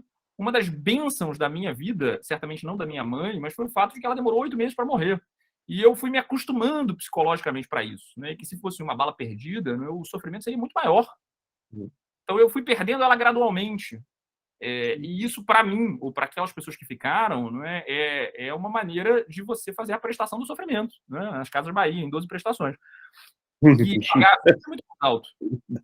O sofrimento é muito mais alto. Nessa civilização, você pode dizer que tem, obviamente, problemas nisso, né? Mas isso é o normal, a cultura deles. Né? Para a gente, isso seria uma coisa patológica. Mas para eles, isso é normal. Isso acontece há séculos, desse jeito até hoje. É uma maneira de que minimiza dramaticamente o efeito da morte. Né? A morte é tão gradual que ela persiste uma certa vida social, mesmo depois da morte ter acontecido. E isso vale para culturas como a mexicana, que celebram o Dia dos Mortos e as caveirinhas, né? E faz isso no dia 2 de novembro, que é o principal feriado dos mexicanos, e que dá origem a filmes sensacionais, né? Como A Vida é uma Festa, né? A Morte é uma Festa, que é uma animação que vale muito a pena ver, que é muito bonita, né? Que é um desenho animado que trata disso. e que a gente continua insistindo cada vez mais, negando e recusando a morte. Quanto mais a pessoa está próxima da morte, mais ela vai sendo afastada do convívio social, o que gera um sofrimento muito grande, né, para a pessoa que é afastada desse convívio social e vai sendo colocada em casas de idosos, ou em UTIs, né, ou em lugares onde ninguém quer ver e ninguém visita, e mais ainda para quem fica, né, porque dificulta, a meu ver, a elaboração do luto, se é que eu aprendi alguma coisa depois de 13 anos de terapia com a Márcia. Então, são lugares quase que de abandono, não é, por causa do nosso individualismo coletivo, não é, de uma sociabilidade que faz com que haja uma certa vergonha e um esquecimento disso. Visitas na CTI, de segunda a domingo, de 11h30 a meio-dia, ou de 17h30 a 18 horas. A pessoa está morrendo e ela tem direito a 30 minutos de convívio com quem ela ama, numa situação em que a qualquer momento você pode ser expulso, porque vai ter um procedimento. Será que essa é a melhor maneira, não estou falando médica, mas sociológica, de organizar a questão da morte? Eu entendo se a pessoa tem uma doença talvez contagiosa, né? Mas isso é o caso da exceção da exceção, isso é raríssimo. O visitante deve ficar atento às normas de visitação do CTI. É quase uma ameaça, né? Só pode um parente de cada vez, né? Tem que ser parente, tem que ser próximo, né? Só pode entrar se for psicólogo, se for médico, se for padre, né? Em alguns momentos eu tentei me disfarçar de padre, comprar uma batina para ver se eu podia visitar a minha mãe. É uma coisa absurda, eu acho. O patológico é isso, tá? Eu queria terminar essa apresentação dizendo que esse tema é um tema tão problemático para a nossa sociedade individualista e ocidental que começaram a ver na ciência, e eu tenho vários amigos que estudam isso, né, a morte como uma doença e um obstáculo a ser superado. Então, há um grande número de cientistas hoje, né, no mundo inteiro, sendo financiados pelo pessoal do Vale do Silício, milionários e bilionários que botam milhões de dólares na ideia de superação científica da morte. O Harari acha que a gente vai fazer isso por meio da tecnologia, nesse sensacional livro, Homo Deus, que é quase uma continuação do Sapiens. Ele diz que a humanidade vai se dividir e, naturalmente, os pobres não vão conseguir ter acesso a isso, mas os vivos vão conseguir fazer o upload de consciência, gravar a sua memória, substituir os seus membros e os seus órgãos, né, por uma série de chips, né, fazer contato de consciência direto com o computador. Em suma, por meio da tecnologia será criada uma nova espécie, uma espécie de indivíduos para os quais a doença não será um problema, porque eu vou substituir o meu pulmão doente, não é, por um pulmão eletrônico, um pulmão biológico controlado por elementos eletrônicos, ou eu vou conseguir fazer clones de mim mesmo, se eu ficar doente, e substituir por um próprio clone. Outra perspectiva seria a perspectiva do Aubrey de Grey, que é o principal especialista em amortalidade. A ideia de que a morte vai acontecer apenas por violência, mas se não for por violência, o ser humano não vai mais adoecer. Ele estuda, há mais de 20 anos, modos de eliminar a senescência das células e já descobriu em ratos, em camundongos, etc., formas de minimizar isso. Né? A morte como um problema a ser resolvido, descobrindo, por exemplo, que tem águas-vivas no Pacífico que vivem 1.000 anos, 2.000 anos, 3.000 anos, a menos que sejam comida por alguém, elas conseguem rejuvenescer suas próprias células. Há uma quantidade inacreditável de pesquisas de dinheiro sendo investido nisso, como maneira de superar a morte. Né? O principal cientista de Harvard, que está indicado ao Prêmio Nobel, né, que publicou um livro sobre isso, aliás, um livro sensacional, David Sinclair, eu sigo ele no Twitter, né? Por que nós envelhecemos e por que não precisamos envelhecer? Então, agora eles estão pesquisando terapia de rejuvenescimento, né, em maneiras pelas quais, por meio de jejum intermitente, de células como fisetina, de determinados produtos químicos, você pode rejuvenescer suas células e voltar a uma idade biológica que é muito diferente da sua idade cronológica. Em suma, eles não acreditam que a gente pode retardar a morte, eles acreditam que a gente pode simplesmente transformar a doença como o envelhecimento como uma doença e adiar a morte infinitamente por meio de uma vida com qualidade de vida, de pessoas que viverão com 200 anos, mas com o mesmo corpo de 30 anos, de 40 anos.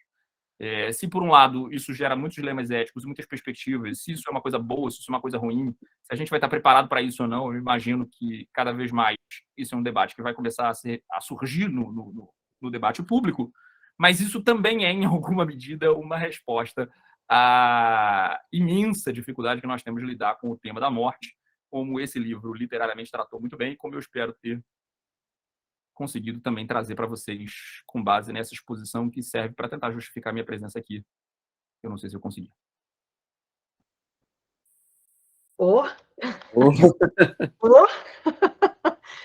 Gente, agora a gente tem meia hora para tentar, né, organizar algumas perguntas, porque é muito maravilhoso o que foi dito aí pelo Ricardo, pelo João Daniel, apesar de terrivelmente interessante, maravilhoso, porque a gente está tendo a chance de ouvir. Magda, vamos começar por você. Não? Não, você tem que abrir, você tem que abrir. Abri.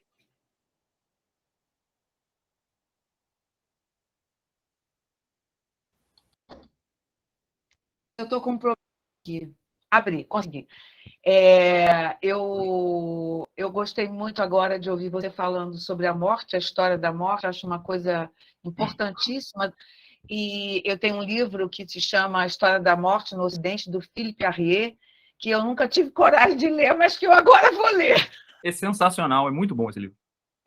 E eu queria fazer uma pergunta esclarecedora. É o seguinte, lá na Indonésia, eles embalsamam os mortos? Porque como é que fica? Não vai deteriorando?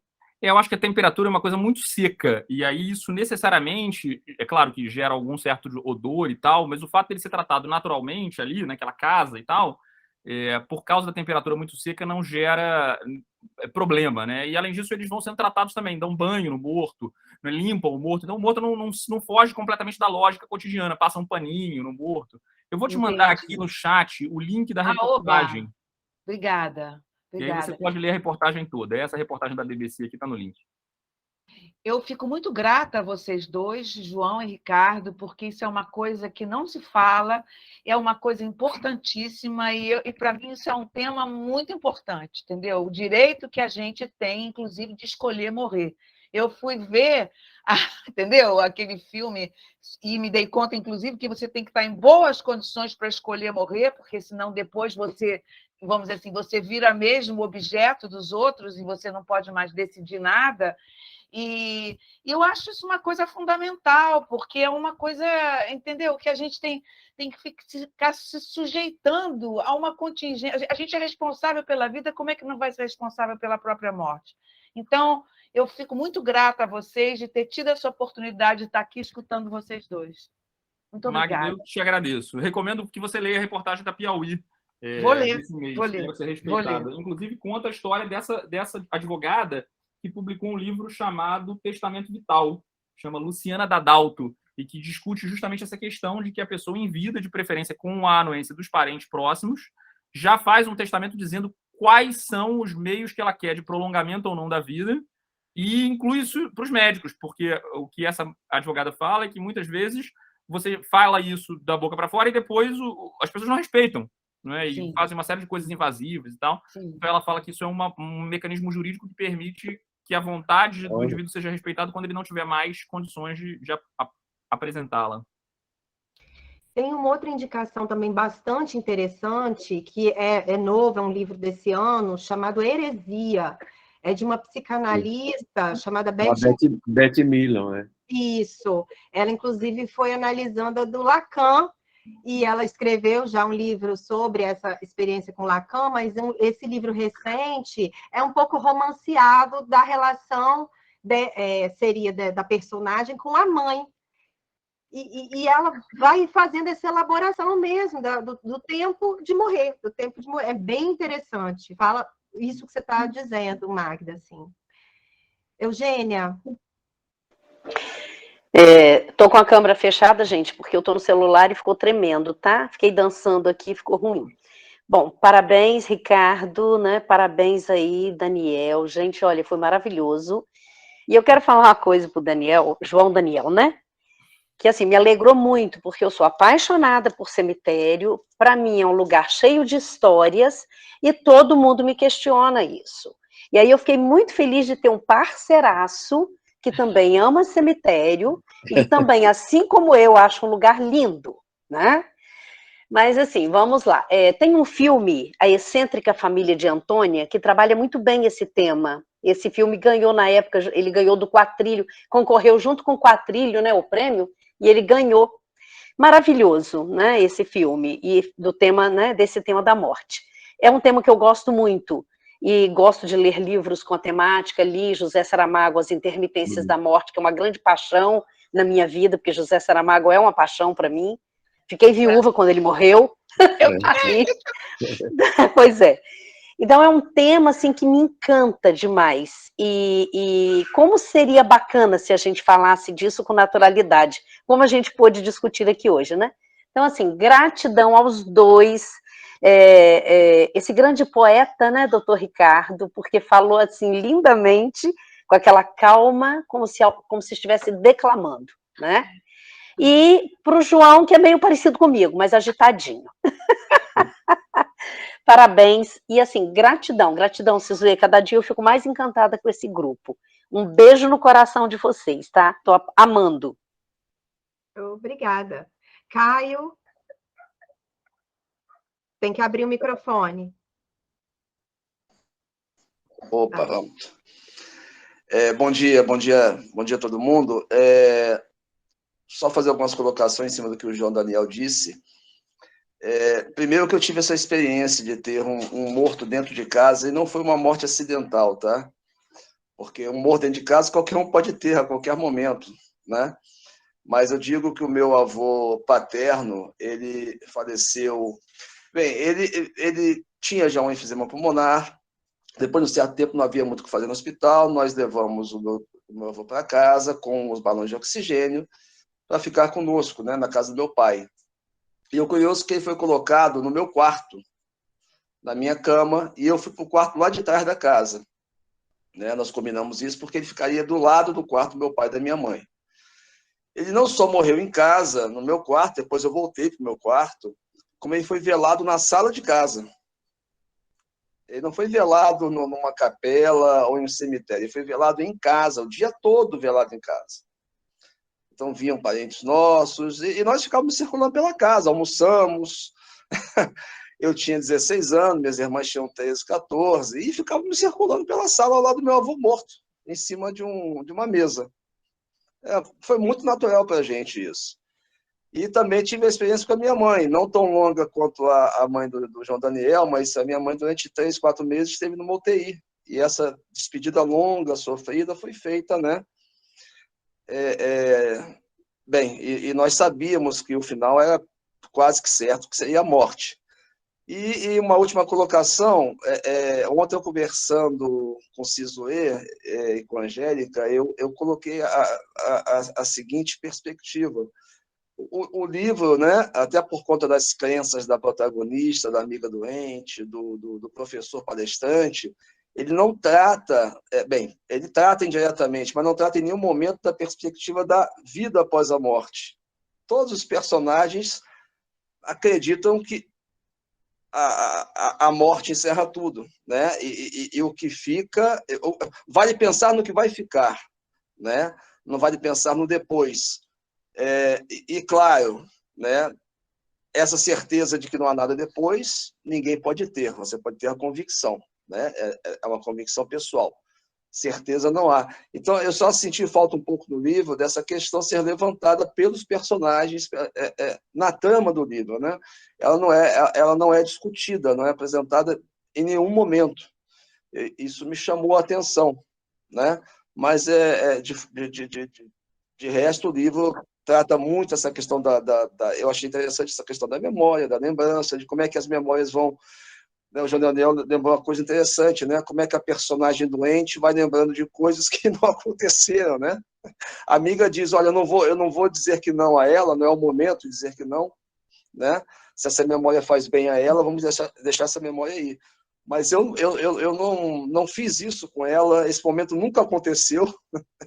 E interessante como é que a memória vai fazendo vai trapaceando a gente também, não é? É isso.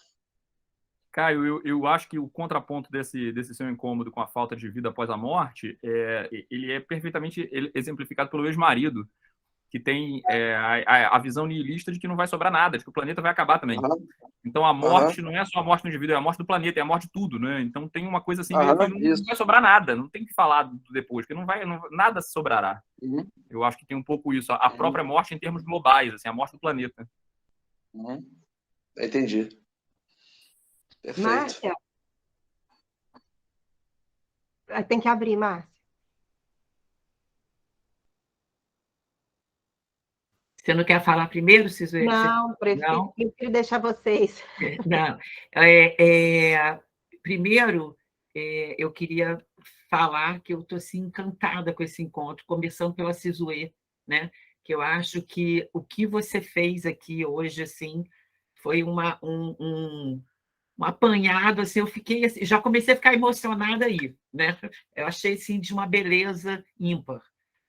Ricardo, que na forma como ele foi transmitindo, né, a experiência dele, né, as reflexões, ele foi trazendo uma pausa que ele foi tomando cada um de nós, dava para ver pela expressão, quase como que marcando, eu acho, que essa sincronicidade entre a vida e a morte. As suas pausas, né, me lembraram muito, né, essa cadência, né, como se fosse mesmo quase uma dança.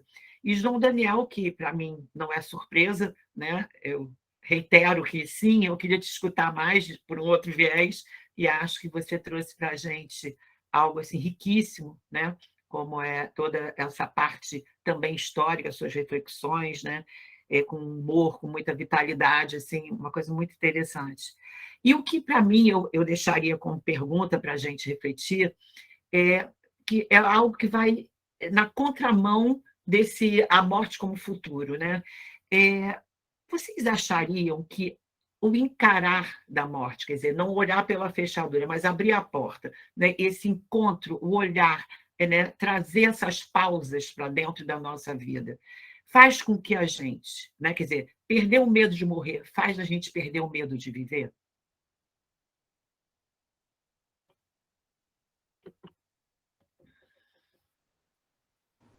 Pergunta de prova.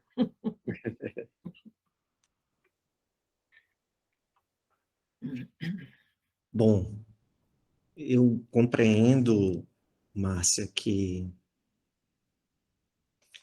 primeiro, deixa eu lhe trazer uma coisa. Minha primeira experiência com morte, não vivências com morte, Uhum. mas minha primeira experiência realmente com morte foi aos 18 anos, ouvindo Egberto Gismonti, uma música chamada A Fala da Paixão. Uhum. Ali eu percebi nessa música que o que dá a melodia é a pausa, não é a sequência de notas, Exatamente. né? Então eu fui tomado por aquela música a ponto de tirá-la no piano, apesar de não tocar, porque meu irmão é pianista, eu brincava no piano, mas eu fui possuído por ela, digamos assim, a ponto de tirá-la. Então, realmente são nas cicatrizes de nossas histórias que a biografia Isso. ganha sentido, né? É a pausa, é a respiração, para mim, realmente, que dá esse lugar.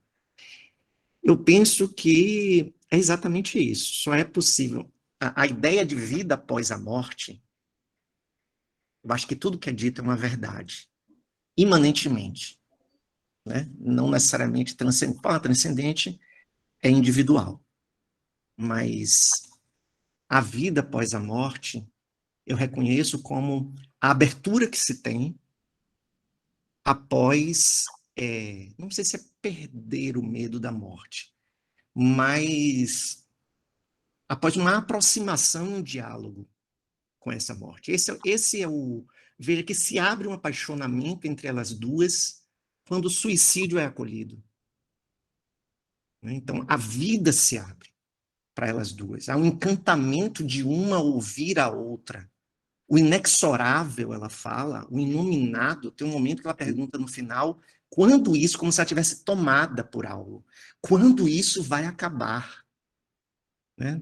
Eu não entendo o suicídio evento, o suicídio caminho, Processo. né? O suicídio caminho, que ela está tomada por uma coisa incomunicável, que é uma potência de vida absurda, absurda, que o que Clarice diz, quanto menos eu tenho, mais a vida se abre. Né? Mais a vida se abre para mim. Mas não, é difícil para a nossa consciência extrovertida, né? É muito difícil enxergar que vida não estão nos meus personagens, necessariamente nos meus personagens. Então, suicidar esses personagens para que isso retorne como uma potência, eu acho que é um desafio. Né? É um caminho. Estou dizendo que a fragmentação e o Big Bang, quando explodiu, ele abriu. Mas a gente sabe que o movimento ele é de expansão e de retroceder. Né? Ele é simultâneo, digamos assim. Então, eu acredito pessoalmente nisso. A vida se abre. É. Obrigada. Eugênia? Pegando um gancho no filme que eu falei, Excêntrica Família de Antônia, Márcia, o filme tem uma frase que me marcou muito, que diz assim: nascer e morrer são celebrações da vida. Então, a morte é uma celebração da vida, assim como o nascimento, né? Então, morrer é vida, não é morte, né? Outra questão, eu gosto muito de escrever, quem já está no grupo sabe, eu tenho um poema que eu já escrevi há muito tempo, sobre a morte, e tenho um texto que eu escrevi quando Domingos Montanher morreu, e na época eu mandei para o Face da novela.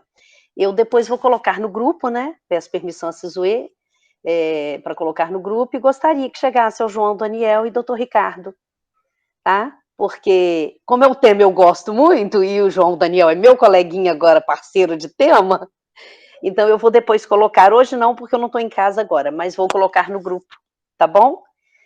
Tá joia, Para a gente olhar a morte de uma forma poética. Inclusive, na época, meu marido mandou para um amigo dele falou assim: eu tinha tanto medo de falar sobre isso, e agora, lendo esse texto, meu medo passou. Eu achei isso muito legal, né? Então é isso, aí eu vou deixar depois para vocês, tá bom? Tá joia. Deixa comigo que eu passo para eles. Patrícia? Oi. Bom, o encantamento é de todo mundo, é meu também, estou até meio muda aqui, mas quando o Ricardo fala dos cuidados paliativos, né, e que é importante nomear, eles devem ser sempre, mas é importante nomear exatamente para que seja garantido, assim como o João Daniel traz a questão do testamento vital, né, que nada mais é do que um desejo plausível e possível, e assim como o Caio, o meu pai também faleceu em casa, né, por uma escolha, e o Ricardo começa falando de escolha, e isso ficou aqui ecoando. Os meus sobrinhos, que tinham 8, 9 anos, puderam compartilhar, né, desse momento, e ele também foi velado na sala de casa, né, cortejo, cidade do interior, né, cortejo até a igreja, missa, andando, as pessoas andando até o cemitério, e a gente tem fotos disso, e as pessoas não gostam. A gente, de vez em quando, tem vontade, pega as fotos e vê a foto do cortejo, das crianças em volta do caixão.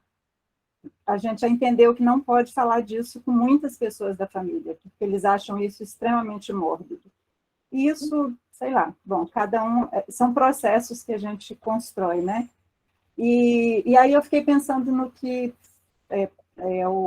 alguém falou, acho que foi o Caio também, da questão do depois, e eu fiquei lembrando da ideia do Freud de que algumas coisas são só depois, e a música do Gil, que realmente, desde quando eu comecei a ler o livro, ficou como trilha sonora com a temática, né?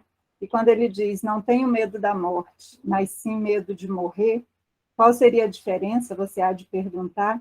É que a morte já é depois, eu deixar de respirar. Morrer ainda é aqui, ainda pode haver dor ou vontade de mijar. Enfim, é uma poesia linda e que eu acho que contempla. E assim, o Ricardo falando ainda com aquele sotaque baiano e aquele ritmo de Gilberto Gil, a música veio direto na minha cabeça.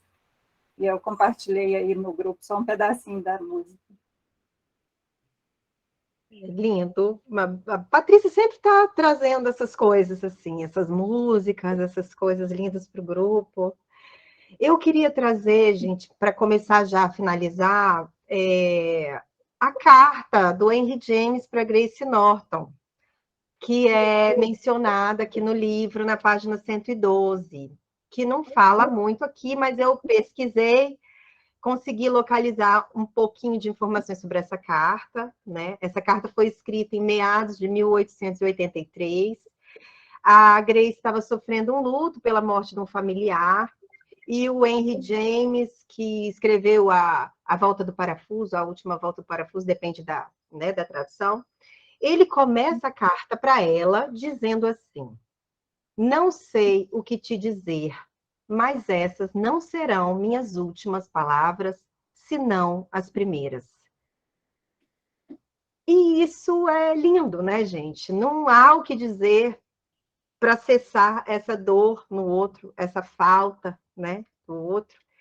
E aí eu achei no rascunho um texto sobre o Henry James que está falando sobre essa carta que ele envia, dizendo que ele continua a carta recomendando que a Grace aceitasse as trevas por completo, porque elas nunca foram um fim, nem mesmo o fim. Não havia nada a fazer, exceto esperar, e jamais se deixar abater ou permitir que se derretesse em tamanha tristeza. E aí ele diz, entre aspas, a dor passa, mas nós permanecemos. E aí, enfim, eu não podia, né, passar esse encontro sem trazer essa carta que é muito linda, né, muito linda. Francisco, por favor. Tá. Bom, em primeiro lugar, queria agradecer muito a presença dos dois. Gostei muitíssimo. Tá? A fala do Ricardo foi muito interessante, porque eu tive a mesma sensação que eu tive com a leitura do livro, porque eu lia e me dava uma angústia e eu tinha que parar. Né? Uma desesperança, né? Na palestra do namorado lá, eu falei, meu Deus do céu, o que é isso? E eu tinha que parar. E a fala do Ricardo foi a mesma coisa, quer dizer, a pausa levando, né, a pensar, a refletir, né, a maneira como ele foi posicionando. Então, gostei muitíssimo. Né? E o João Daniel, queria agradecer por conhecer, ouço falar de você desde 2000 e pouco, né? Eu comecei a dar aula para o pessoal do CACD. CACD, para quem não sabe, é concurso de admissão à carreira diplomática, o pessoal que quer fazer o Itamaraty. Eu comecei no ano 2000, então um pouquinho antes, 2 anos antes de você. Então faz 22 anos. E eu gostei muito, viu, João Daniel, porque fez o histórico de coisas que eu realmente não sabia, ouço falar e tal, mas realmente não sabia, né? Da Indonésia e tal. Então, eu gostei muito. E eu queria fazer 2 observações sobre o livro, né? Que é, primeiro, uma coisa que me chamou muito a atenção, talvez eu não conheça a Raquel Kusk, né? E vou ler pela referência de vocês, mas eu achei o livro é muito interessante porque é um livro de narração, mas é muito ensaístico, né? Então a discussão da vida e da morte é um ensaio o tempo todo e é incrível, né? E o que me chamou a atenção, que o João Daniel já falou também, são as referências literárias. Eu ficava com vontade de procurar tudo. Alguns autores eu li, mas poucos. Os outros eu não conheço. Eu queria saber quem é esse autor, o que ele escreveu. É incrível, né? Quer dizer, ela realmente é uma acadêmica, né? Porque as referências literárias ali são de alguém da academia que pesquisa muito isso. Então, isso também me chamou muita atenção. Né? E tem uma coisa que me pegou também no livro, a questão da compaixão. Né? A compaixão pelo outro, a compaixão com você mesmo. Né? Foi coisas também que me chamaram muita atenção. Era isso que eu queria dizer e agradecer, que eu gostei muitíssimo, né? Estou cada vez mais animado com esse grupo. Que honra, que lindo!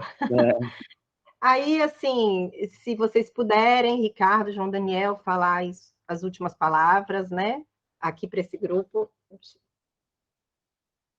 Ricardo? Eu queria agradecer a oportunidade de ter estado aqui, né? De partilhar um pouco de algo, como eu disse, não é muito linear para mim, não é algo muito linear, mas é sempre oportuno poder trocar, né, com o João, que trouxe a perspectiva, entre outras coisas, histórica, e com todos aqui presentes, com suas considerações. Então, eu desejo a todos sem ser mórbido, uma boa morte, para todos. Né, que ela, de preferência, aconteça em vida. Certo. Em vida, e que a gente possa estar presente nela, cada uma delas. Um abraço. Eu não tenho certeza se foi nesse livro que eu li ou se foi em algum outro lugar ao longo dessa semana de que, respondendo à pergunta da Márcia, né, de que o sentido da vida é que ela acaba. É nesse livro que tem isso? Não. É, né? Ela repete isso no final do livro, várias vezes. O sentido da vida é que ela acaba. Isso.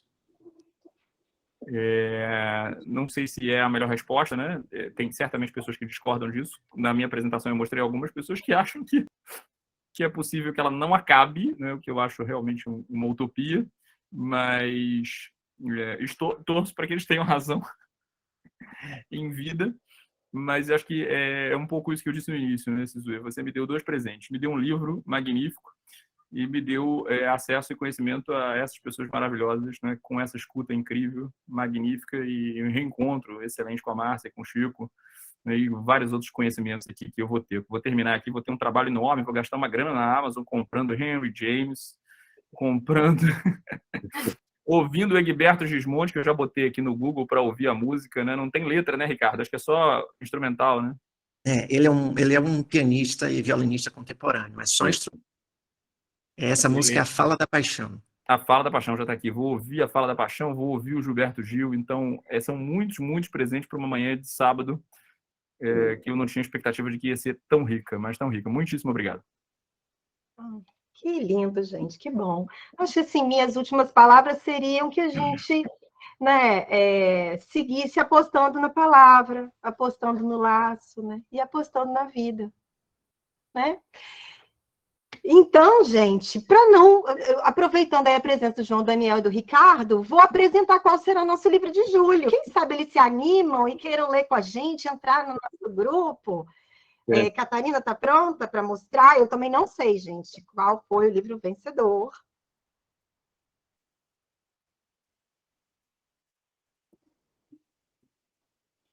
Com 34% As Brasas. Legal. Uhul! Angélica comemorando. Angélica não, Eugênia. Angélica e Eugênia. Ótimo. A Filha Perdida ficou coladinho ali, ó, com 32. Eu também. Foi o meu voto. Ah, você também está comemorando As Brasas? Foi o meu voto. Ótimo. Então, é isso, gente. Nosso próximo livro está aí decidido, As Brasas. Vou ouvir a sugestão da Patrícia, a gente pensar o que faz, né? Com essas outras possibilidades. E a gente encerra aqui o encontro de hoje, né? Cravadinho o horário. Eu agradeço imensamente, novamente, João Daniel e Ricardo, e vocês todos aqui presentes. Até o dia, acho que 30 de julho, ok? É nosso próximo. Tá bom? Sempre o último sábado do mês. Um abraço, obrigada.